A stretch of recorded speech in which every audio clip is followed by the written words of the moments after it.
I'm going to welcome now Dr. Milad Sebali.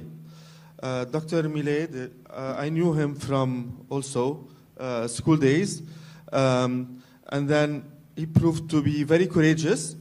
He made his PhD in Japan, and it was rare at our times to get somebody go to Japan to make his PhD. He has his PhD in robotics. He has patents in Toyota under his name. And most important thing, most relevant thing for us is he is, quote unquote, the father of e-learning in the Middle East. So he, before we started about EduTech, he was already practicing it. Let's all give him a hand, please. Before we start talking about today's presentation, which will be focusing on critical thinking in education, I'd like to speak a little bit about our experience. For the past 20 years in the region, we've been into educational technology. 15 years back, we launched the Syrian Virtual University, which was the first accredited virtual university in the region, and today it enrolls more than 30,000 students. 2007, we launched the first accredited blended learning academy in Jordan with one of the public universities. 2012, we combined cloud, mobile, social, and online learning to launch the first social learning platform in the region. Last year, we worked on the first smart school in Abu Dhabi, and we've been struggling with a couple of international organizations and local governments to build a smart school for Syrian refugees. This morning, I was reading the latest UNICEF report, which was issued yesterday, saying that there is still 2.4 million out-of-school children inside and outside Syria, despite the fact that we've been fighting with UNICEF and their innovation division in New York for the past 4 years to approve some disruptive model. They insist on doing what they know how to do for the past 50 years, probably. And what Caesar just said, father of virtual education or whatever, this is some exaggeration, but because of the slow change in the region, you become a celebrity, but you still scratch the surface. Wherever I go in the Arab world for the past 15 years, I met ministers of education. They would welcome me with a red carpet, saying the founder of the first virtual university in the region. And when I tell them, Your Excellency, how about establishing a virtual university in your country? He would say, oh, and we would say, we have the funding, we have the expertise, we have the international connections. They would say, oh, a lot of things need to be changed, the ecosystem, the infrastructure, the culture, blah, blah, blah. And then we've been waiting for 15 years for these things to change, and no single other project appeared in the entire region. So the world is changing. When we started the virtual university, there was no smartphones, there was no social media, no cloud technology, nothing. And now with all these today, they're still telling you a lot of things need to be changed. We have to wait. But the world is changing, unfortunately, and it will not wait for them or for us to move on, because nowadays we live in a world with increasingly fast-paced, which is increasingly fast-paced. More and more, it's very rare to find a job for life for any of our graduates.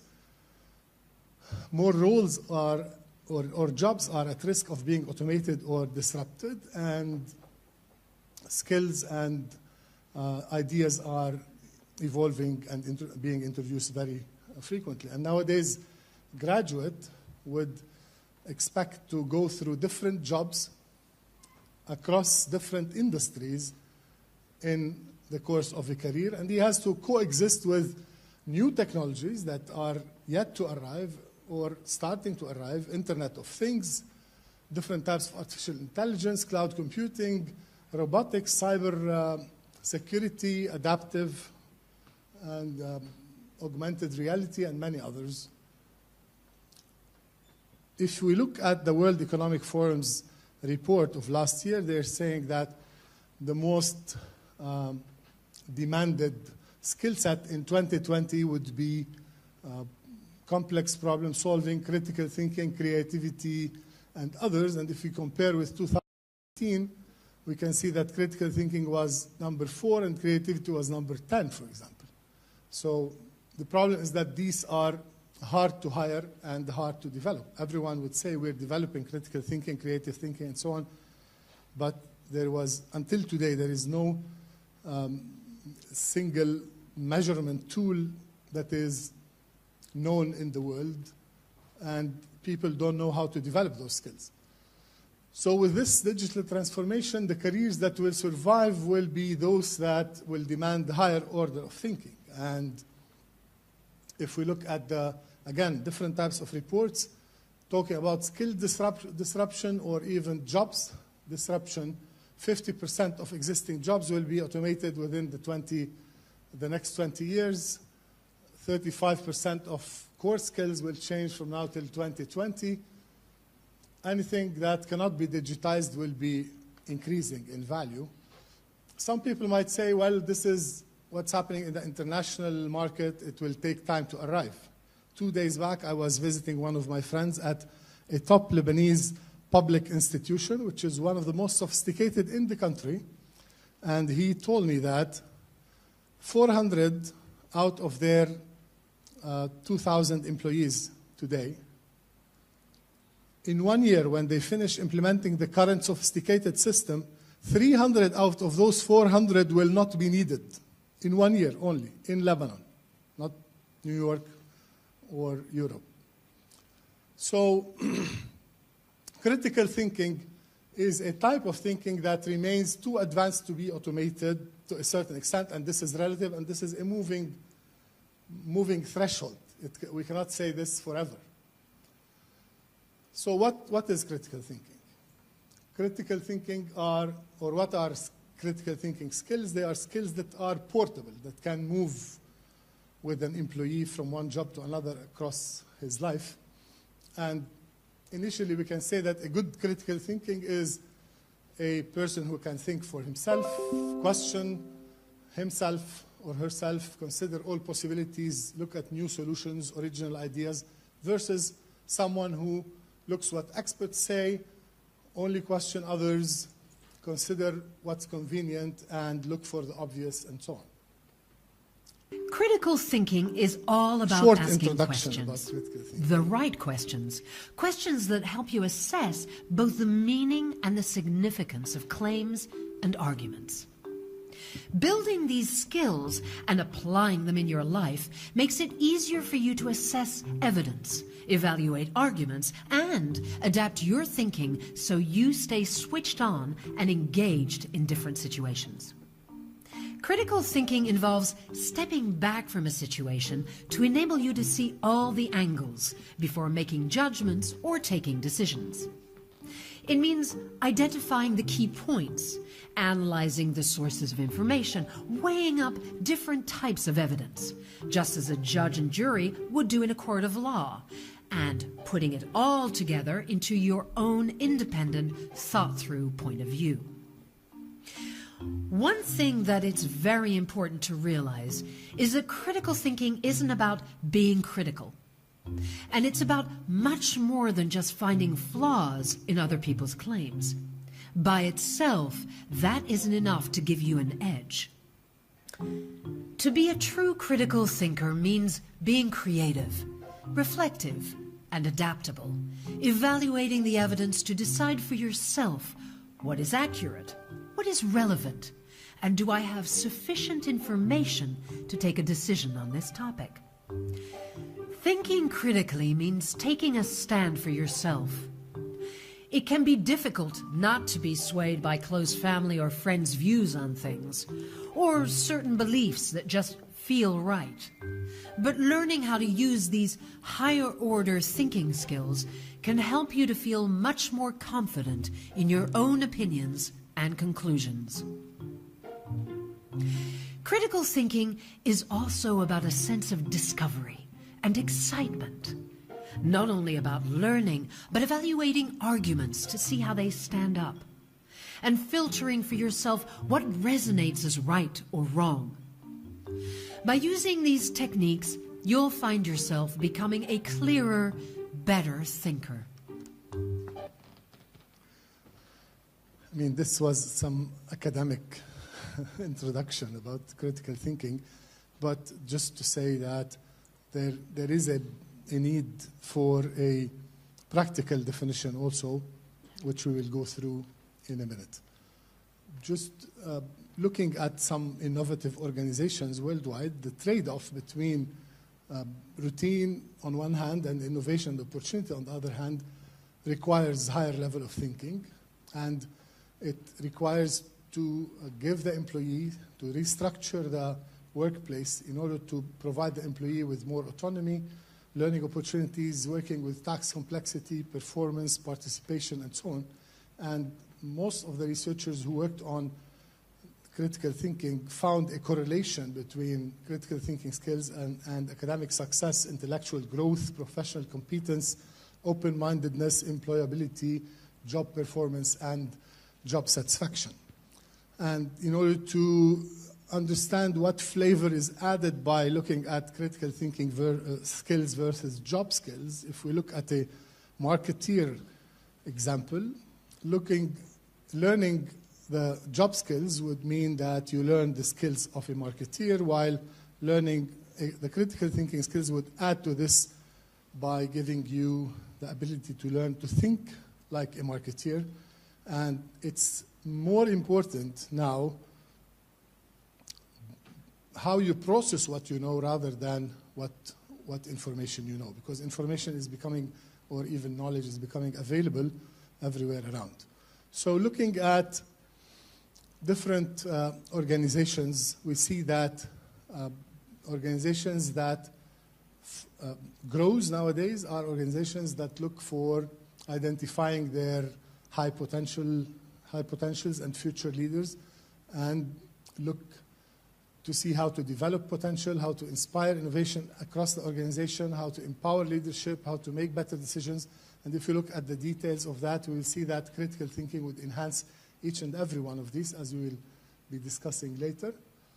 So a future learner who is a critical thinker can be an adaptable person who can act independently, move beyond what they already know or guess, does not accept things on trust, accept that they may get things wrong, find new and creative solutions where others see just problems and issues, maximize the chances of success, would not less likely to make expensive decisions and mistakes, persistence and flexible in thinking, different types of ability to communicate with clarity and precision, easy to control or easier to control impulsivity, willing to take measured risks, careful to apply knowledge, and open to new possibilities and learning. For leadership, critical thinkers are more powerful persuaders. For innovation, creative and critical thinking provides building blocks for innovation, strategic thinking, well-being. A critical thinker is a better person in society. Now, what's going on with the world related to critical thinking versus employability versus the skills that are required for the future? If we look at different types of research that have been done, we can see, for example, that 93% of interviewed employers in the US believe that a demonstrated capability of thinking critically is more important than the candidate's undergraduate major. Now, there is a dilemma between degrees versus skills nowadays. Now, job posting are mentioning more critical thinking as required skills. Google would say that 21st century job market will care less about grades and more about thinking skills. More companies are doing blind interviews nowadays without looking at the academic background, like Google, Ernst & Young, and others. more than 2/3 of the companies in the US are saying that critical thinking is the most important skill that they look for. 90% of employers don't think that graduates have critical thinking and problem-solving skills. In a research that our London-based company, MACAT, conducted last year with Cambridge University, we found out that 80% of students and professionals have never taken any critical thinking courses. 78% of think that a critical thinking course would be important for them. 84% of senior managers believe that their corporation has suffered a loss due to the lack of critical thinking skills. 62% said their organization does nothing to enhance critical thinking. Now, this dilemma or contrast between what people think about themselves and what the employers are saying, 70% of the graduates think that they are very good in critical thinking, while only 25% of employers think that graduates have enough critical thinking skills. So, based on that, we said, how can we model and measure and develop critical thinking skills that are required in a couple of years? So we had a couple of years research with Cambridge and came out with a new definition of critical thinking skills, which includes 6 skills: problem solving, analysis, creativity, interpretation, evaluation, and reasoning, and we called it the PACER model for the first letter of each. And it was all based on the fact that critical thinking skills are not innate or fixed, but they can be learned. So, a brief idea about those skills is that problem solving obviously is producing more strong solutions. There are a lot of sub-skills that can be discussed and developed. Analysis, understanding how an argument is built and how to work around the argument. Creative thinking is coming up with new connections and ideas and solutions. Interpretation or synthesis, looking for the issues of meaning or definition. Evaluation is exploring the strengths and weaknesses of solutions or proposals or arguments. Reasoning is creating strong and persuasive argument in order to gain support for any initiative or proposal. So we have developed a measurement tool. We have worked for a long time with more than 800 scholars from top universities, including Harvard and Yale and mainly Cambridge, to review more than 500 seminal books from 14 different subjects. And we did some analysis of the same style of analysis, which will enhance your thinking skills while reading those analyses about those 500 seminal books, which are now available in different formats. And we have developed and are still developing some kind of critical thinking resources for different age groups. This measurement tool that we have developed targets age groups from 10 years old in schools all the way to senior management or 65 years old. So the idea is to start with a tool, measure your own critical thinking skills and get your score, compare it to some benchmarks, and we'll talk in a minute about benchmarks, and thus defining your skill gaps, and then work on developing those skills. Benchmarks include or might include some top researchers or Nobel Prize people or business leaders or CEOs or lawyers, engineers, blah, blah, blah. Maybe politicians, not in Lebanon. And others. Now, one good application of that is that when a grade 6 student would take an assessment and know his structure among these 6 skills, and he wants to become a lawyer, he can compare his current results to, let's say, the best top 100 lawyers in the country. And this is where the power of data science comes into the picture, because the more data you get, the more benchmarks and results you have. And therefore, it will help in career planning as early as middle school. So students and schools can work with their students to prepare or to guide them to different types of fields and specializations.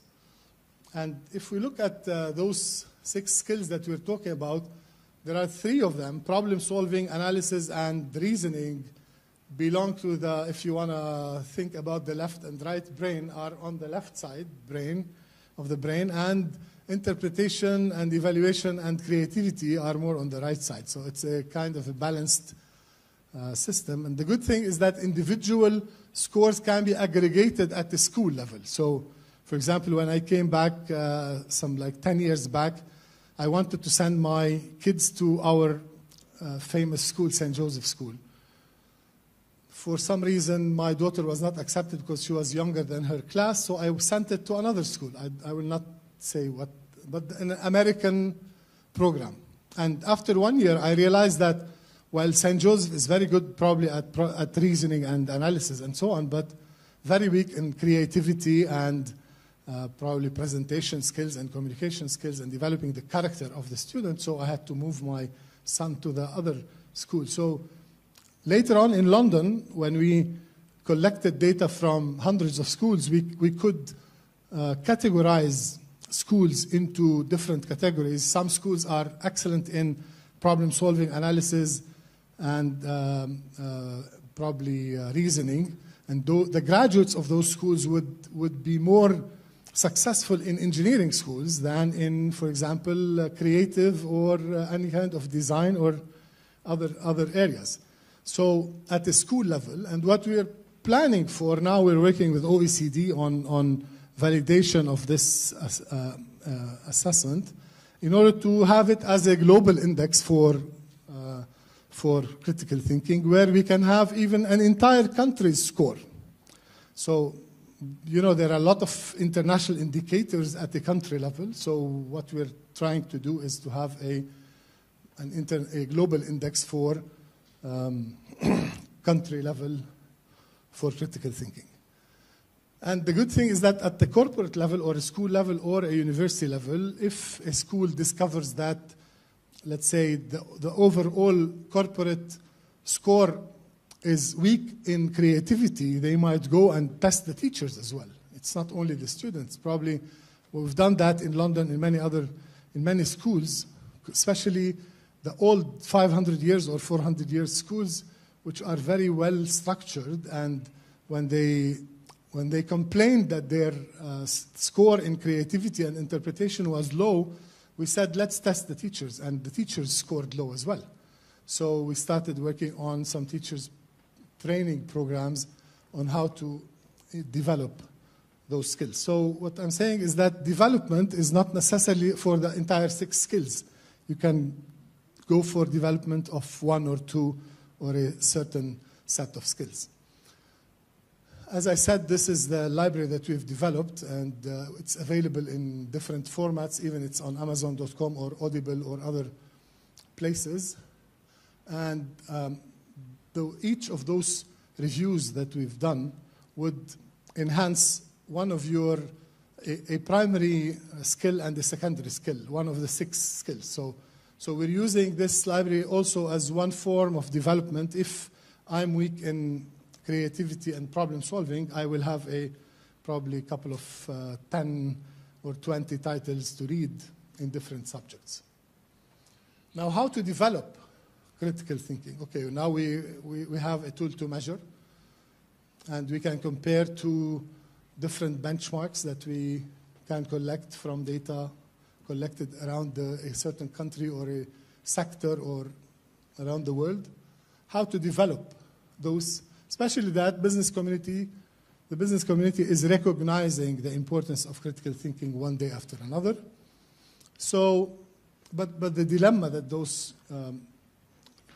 this community is having is that those employers operate in a world that is changing very fast. there is a need to hire critical thinking, but it's very important, very hard to hire or to find, and even to develop. So, in addition, one important result of the research that we've done with Cambridge is that critical thinking skills would decay with time if you don't use them.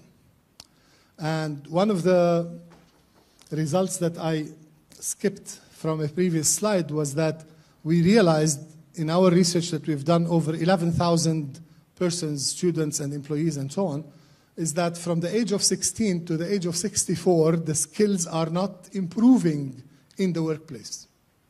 So, which means that if you don't use them, they will decay. So even companies need to have some kind of in-house critical thinking solutions which would measure, compare, and develop the different critical thinking skills. And there is a need to take the critical thinking skills from being taught to only few people to put it in the hands of the many, and thus helping to spread learning and acquisition of CT skills.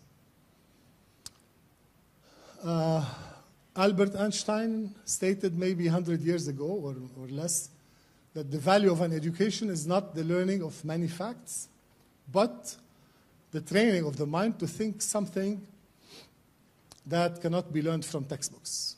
And lately, another scholar said somehow correctly that the job of educators nowadays is to prepare learners for jobs that do not yet exist, using technologies that have not yet been invented in order to solve problems that we don't know today that they are problems. And in the past probably 5 to 10 years, we've seen a lot of jobs that have not been there before and technologies that have not been yet. So graduates of 2005 and before, old people like us, were not prepared to deal with this kind of technology. And if we look at Bloom's taxonomy, this morning we heard a lot about understanding and applying knowledge and so on.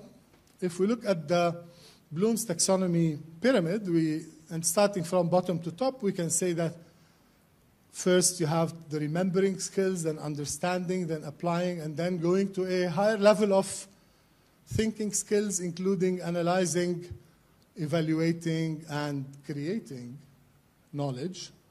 Most of our current educational systems, especially in the Middle East, in order not to generalize, are struggling with those three, and some of them would go probably a bit higher, while most of those skills are easily replaced by modern technologies and will be easily replaced by the coming AI and robotics and other technologies. Therefore, graduates with only those skills would be taken out of the market. So if we want to prepare a new generation which can survive and which can be future-proof and which will not be replaced by technology and which can take skills, portable skills that can move with them from one job to another, because they will never have, again, a lifetime job. They will have to move from one job to another and maybe from one sector to another. The portable skills are skills of higher level of order of thinking, including the critical thinking skills that we are talking about today. And therefore, there is a need to integrate those skills into our educational system, starting from curriculum design to the way we teach, to the way our students learn nowadays. And our educational system must include some new activities, such as encouraging play-based learning or break down learning into smaller pieces or create safe environments, develop growth mindset, which is a very important topic, which we can talk about later for people who are interested, to allow time to focus, foster reflective reasoning and analysis, offer appropriate praise, provide appropriate challenges, offer engaged caregiving, and so on, in order to focus on producing competencies such as critical thinking and problem solving, creativity, communication, collaboration, and building a character which has the qualities of curiosity, initiative, persistence, grit, adaptability, leadership, social and cultural awareness. One example of the products that we have worked on for schools, for example, is the MIT Blossoms product, which our company, Global Learning, is the regional partner in the Middle East. The idea is to produce math and science video lessons for high school classes, which are developed by university professors for high school students. They start with a white page and paper and a pen, and some professor would start by posing a real-life problem related to some theories or whatever from the math and sciences of high school. And then after a 5 minutes video, the local teacher will stop the video and discuss with the students how to model the problem. And then another 5 minutes to go into some hints about what kind of formulas or theories or concepts to take into consideration in order to solve it. And then another 5 to 10 minutes for local discussions with their local teacher, who will be trained, of course, how to deal with this model, until the students, most of them work in groups to find real solution for the problem from scratch.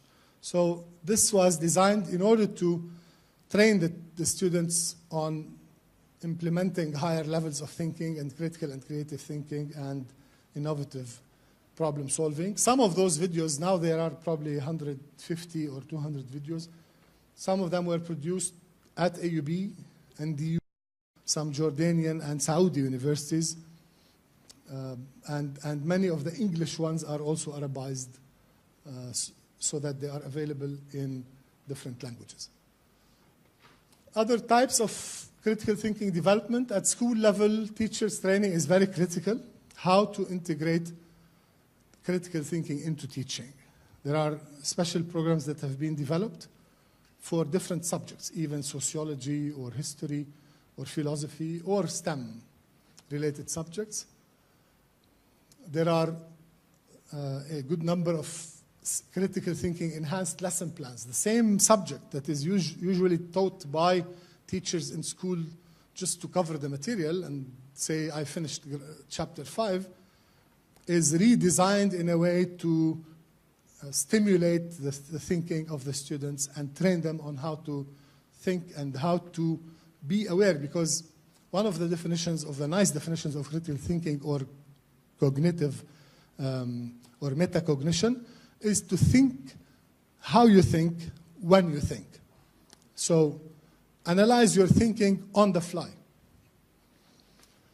And then there are a lot of digital resources that can be of supportive nature to the different subjects, as well as some reading material from the CT library. At the university level, however, someone this morning was saying we cannot teach critical thinking. We can teach critical thinking. There are some beautiful critical thinking courses that have been developed at Cambridge and UCL and Imperial College in London, and now we're working with University of Toronto and a couple of other universities in North America to develop some material that would lead to some kind of certification in critical thinking in the larger definition that we gave, which includes problem solving, creativity, and others. And those can be offered with online technology. Once it's developed at Cambridge or UCL, it can be offered at AUB or any other place in the world, so, or online, via any kind of MOOCs or other virtual learning environment. Integrating critical thinking in different subjects as well in some university courses. And then again, self-learning and the lifelong learning skills that are badly needed nowadays would help students to think more critically as well. So again, the mode of delivery of, بعد في one slide. The mode of delivery of learning in general would encourage, when you use technology, it will be much easier to integrate such resources. And as I said, OECD is now has already declared that they will include critical thinking as part of their PISA indicators by 2021, and now we're working with them on utilizing our measurement tool to be part of that initiative. And before I close, okay, as I said, different types of technology-enabled learning or online learning would develop different types of skills or methodologies that can be used in modern education: self-learning, lifelong learning, research skills, discovery-based learning, gamification, game-based learning. Those are two different things. Gamification is utilizing dynamics of games in courses. Game-based learning is learning through games. Problem-based learning, teamwork, virtual collaboration, formative assessment and instantaneous feedback, and etc. So different types of implementations of technology, blended learning, which includes a wide variety of types of blended learning, from flipped classrooms to flex, to rotation inside the class, as we saw in some redesigned classes this morning, and so on. But all these are still scratching the surface in our region. One final idea that I would like to highlight: the reason why the OECD and many other Western governments are interested in looking at critical thinking is that 2 or 3 examples are terrorism and the populism that happened in the US during the last elections, or Brexit in the UK, where they were shocked that it's so easy to brainwash the thinking of the new generation. Specifically when it comes to our region and terrorism, the Western narrative about terrorism was that those guys are poor guys, they have no education, they have no future, they have no hope, therefore they go with terrorist or fundamentalist groups. But they were shocked when hundreds of people were being attracted from Europe and UK. Those people have UK or European passports. They graduated from UK or European universities. They have options of getting jobs there. They have something that many of our poor people here would dream of having, and yet they were attracted by ISIS to Raqqa, from Oxford Street to Raqqa. And when they went into they went deeper into why those or how this has happened, they found out that the dynamics and the algorithms of social media, including Facebook, is creating, because it's based on friends networks, it's creating some kind of virtual bubbles, which are some kind of echo chambers where people would listen and read. They think when they go to their newsfeed that they're reading the whole world, but practically they're using what they and their friends, which are like-minded, have liked before. So they keep living in this virtual world and vicious circles until they get unplugged from their Western societies and brought here. So this was one of the main reasons that the education director of OECD, Andreas Schleicher, has announced in a conference lately in Dubai why they need to integrate critical thinking into curricula in order to make sure that the new generations will not be easily brainwashed by such slogans and media. Thank you.